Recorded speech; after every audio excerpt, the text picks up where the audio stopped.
Hello students, let us start again online mode of coaching. As in previous few sessions, I tried my level best to complete Unit 6 Reproduction in Organisms, Unit 7 Genetics, Unit 8 in which Human Health and Disease followed by Microbes in Human Welfare, Unit 10, I have already completed organism and population. One topic is remaining, that is biodiversity and conservation, that I will cover later. Before that, let us start with Unit 9, biotechnology. To learn biotechnology, you should always revise the topic in genetics, molecular basis of inheritance. I'll just highlight few points from this topic to form a bridge between molecular basis of inheritance and biotechnology. In genetics, we studied that each morphological and anatomical feature of organism is known as character.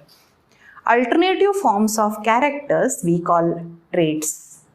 Each trait is regulated by discrete units. In Mendelian language, we call factor, and in the language of Johansson, we call them as genes. Genes are nothing but functional segments of DNA. They work as a unit of transcription to provide coded genetic code to RNA molecules so that it will help in polymerizing amino acids into polypeptide. In turn, this polypeptide or protein act like a regulator hormone or act like a catalyst enzyme to convert substrates into product, which is nothing but expression of that particular trait by completing metabolic reaction.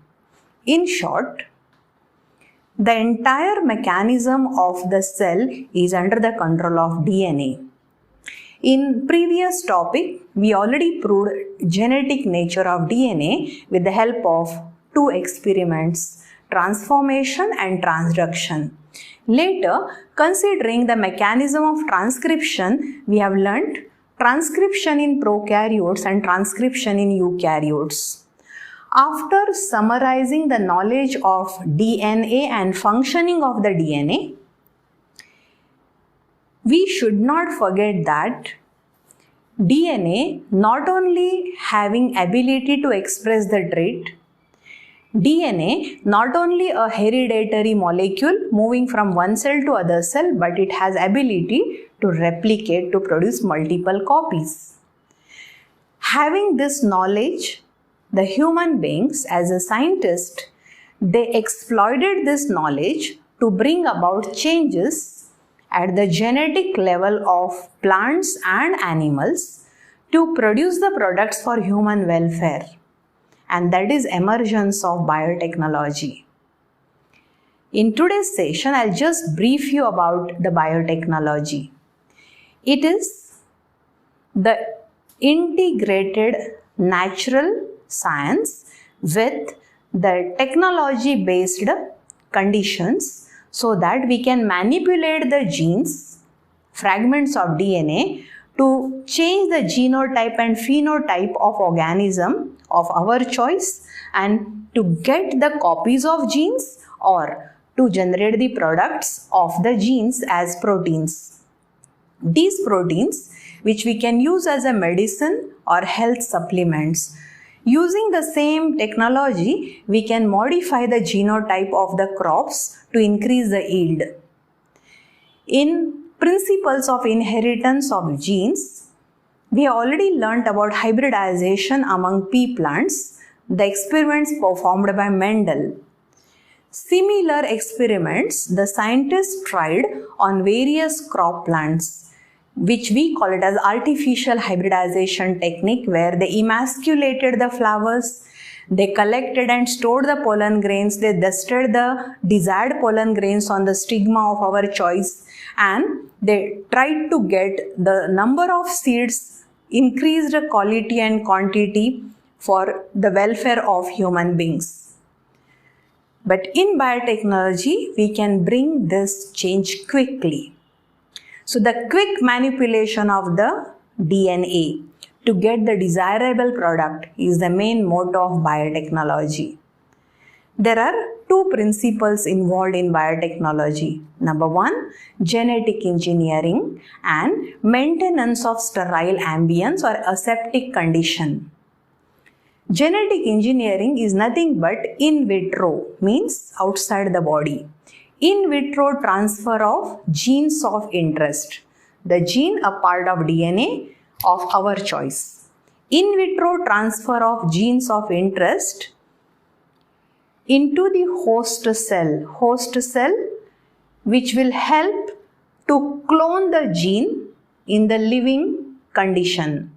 It is preferably either bacteria, which is suitable for the human body like E. coli or suitable for the plant like agrobacteria.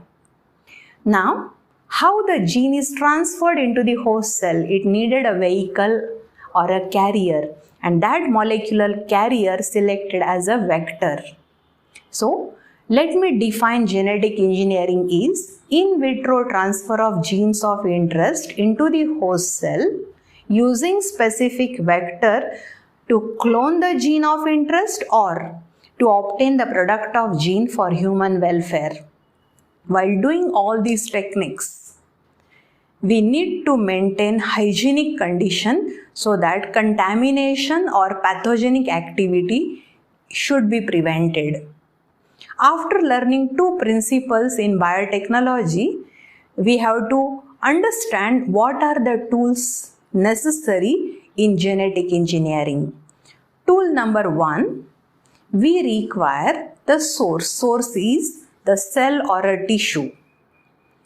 From this source, we need to isolate genes of interest. To isolate gene of interest, we must extract the DNA. And from that DNA, we should select the functional segment as a gene, which we can use as a gene of interest. But to extract the gene of interest, we need to use two enzymes. The enzyme which will recognize a gene on the DNA and it can cleave the DNA or restrict the DNA at a specific point. So enzyme which is used for recognition of the gene and restricting the gene at a particular site, we call it as molecular seizure. It is REN, restriction endonucleases, which are isolated from the bacteria. Now, the third tool which we need is the vector. Now, vector is a molecular carrier. It is nothing but a circular DNA, a plasmid, cosmid or a phasmid. But the most ideal vector used in genetic engineering is a plasmid.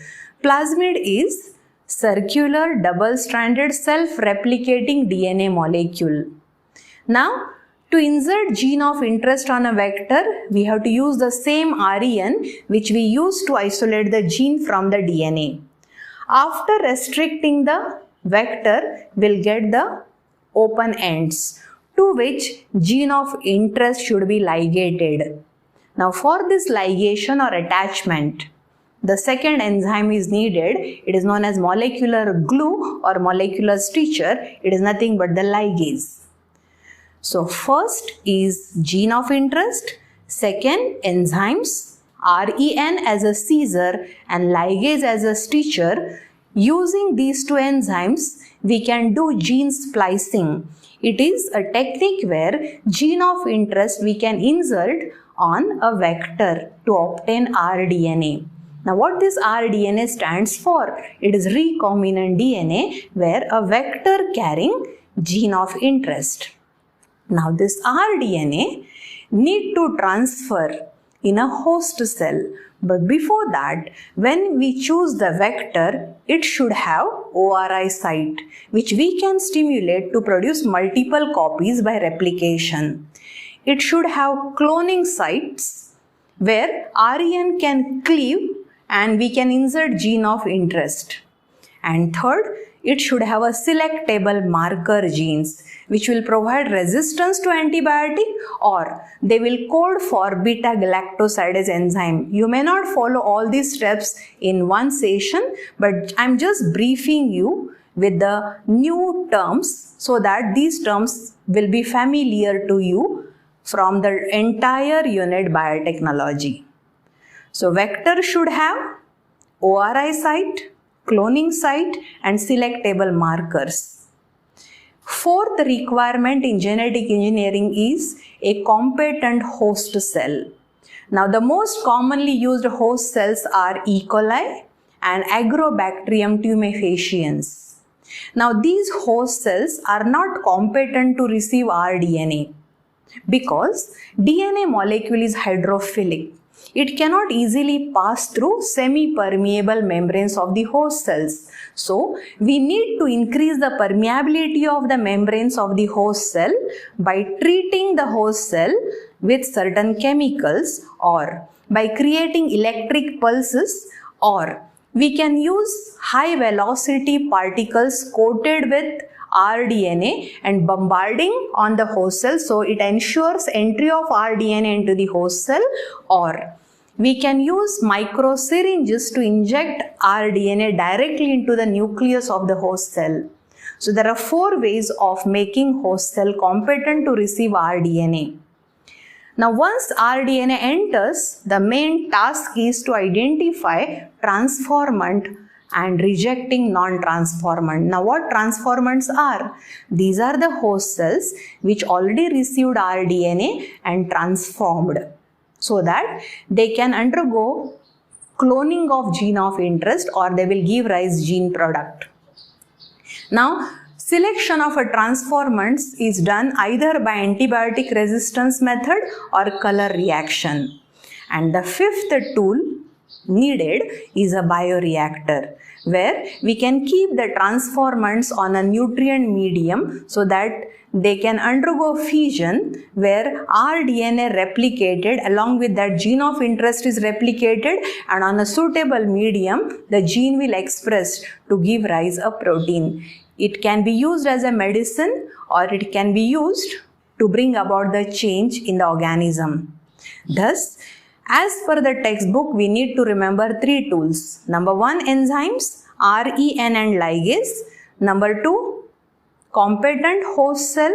And number 3, bioreactor. Number 1, enzymes. Number 2, suitable vector. And number 3, competent host cells. But summarizing this topic as an introductory portion, I'll consider first tool we need is gene of interest. Second, enzymes. Third, a suitable vector. Fourth, a host cell. And 5th is a bioreactor. With this session, I'll conclude the introductory part of biotechnology, where we can use the cells, tissues or organisms directly or their processes to bring about the change in genotype and phenotype to obtain the products for human welfare. This is what we call biotechnology. With this, I'll conclude today's session. In next few more sessions like molecular basis of inheritance, we need to cover this topic under 2 headings: biotechnology principles and processes, and biotechnology applications in agricultural field and applications